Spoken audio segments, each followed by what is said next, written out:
रामनगराम जयो तंगनाय रोकनी बागै बरकनी शाक काहामनी कखनो वानसुगै रामनगर अंचल कमिटी रामनगरनी अ तंखालक रगो जिंगजालो क्लाइ तंगनाय आमचाइ रगो थाङै ब्लिचिंग पाउडर रिउइखा ताइ नगनगो थाङै साबान फिनाइल बो रिउइखा आबोनि लगे लगे अ फ्लाडो क्लाइजाक लुकुरकनी बागै हास्तिनि मुंगनां डॉक्टर इंद्रजीत पाल थाङै नायखा ताइ शाखाइमे रगनो बिथिबो रिउइखा bureau report north east Tripura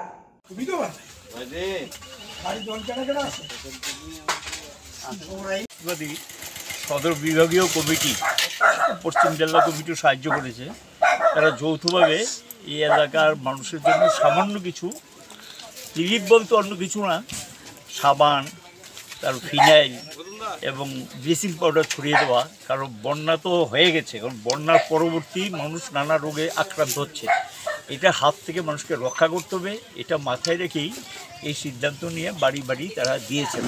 আমাদের সঙ্গে ডাক্তার ইন্দ্রজিৎ পাল ছিলেন, উনি অনেকগুলো রুগীকে দেখেছেন, চিকিৎসা করেছেন এবং তাদেরকে সবটা না হলেও অধিকাংশ ওষুধ উনি নিজেই ব্যবস্থা করে দিয়েছেন। আমাদের দিক থেকেও সাহায্য আমরা করেছি যতদূর সম্ভব। এটা যদিও একটা বিরাট কিছু না, কিন্তু আমরা মানুষের পাশে আছি এবং সেখানে এই বার্তাটা দেওয়ার জন্য হাত হয়েছে এবং সেটা চলবে। এই কর্মসূচি আমাদের চলবে।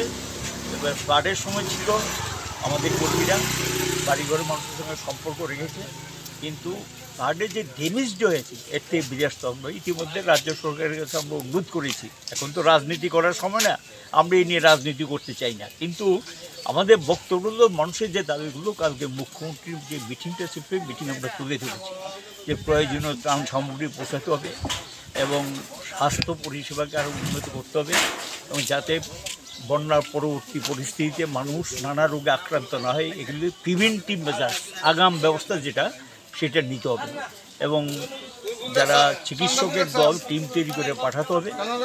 আর যারা বন্যায় ক্ষতিগ্রস্ত, আমি দেখলাম এখানে বিরাট অংশের জায়গা এগ্রিল্যান্ড কৃষিকাজ করে একদম শেষ।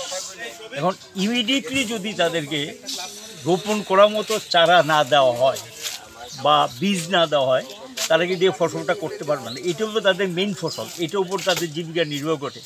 এবং এখানে দেখলাম কৃষি জমিগুলো অস্তিত্বই নেই, প্রায় শেষ। এগুলো বিপর্যস্ত চাষ করেছিল, ধান লাগিয়েছিল, ধানগুলো সব পলি চাপা পড়ে গেছে। মানুষ বলছে যে এটা একটু আপনারা দেখুন। আমরা সরকারের কাছে কালকে বলেছি যে যাতে যথাযথ ব্যবস্থা নেয়। এবং এখানে দেখা যায় কাটাখালেরও যে অবস্থাটা আমরা দেখলাম যে এক্ষুনি কাটাখালটাকে পরিষ্কার করা দরকার, কারণ প্রচুর জিনিস এখানে ধরে জলটা অবস্ট্রাক্টেড হচ্ছে আর পরিবেশটাকেও খারাপ করে দেয়। কাটাখালটাকে মিউনিসিপ্যালিটিকে, পুর নিগমকে সেখানে সদর্থক ভূমিকা নিয়ে কাটাখালটাকে পরিষ্কার পরিচ্ছন্ন করা ব্যবস্থা যেটা সেটা নেওয়ার দরকার আছে বলে আমরা মনে করি।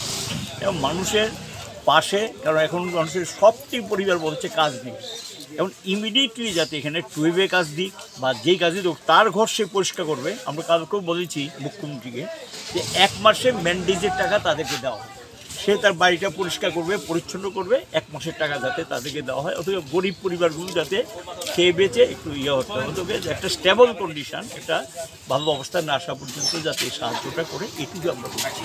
আমরা সরকারকে সহযোগিতা করতে চাই, সাহায্যের হাত বাড়িয়ে দিয়েছি এবং সরকারের পাশে আমরা আছি। সরকারকে ত্রাণ সামগ্রী দেওয়াটা সমগ্র বিষয় নিয়ে, এবং সরকার যাতে সেখানে সদর্থক ভূমিকা নেয়, এটি আমাদের অনুরোধ থাকবে সরকারের কাছে। এবং এই আবেদন আমরা আগেও রেখেছি, আজকে এবং কিছু সামান্য সামগ্রী নিয়ে আমরা মানুষের কাছে গিয়েছি। আমরা তো আমাদের এখন তো আমরা সরকারে নেই, যতদূর সম্ভব মানুষ থেকে এটা সংগ্রহ করে দিয়েছে। আমরা মানুষ থেকে সংগ্রহ করে কিছু কিছু মানুষকে সাহায্য করা যায় কিনা এই কর্মসূচিটি আজকে নেওয়া।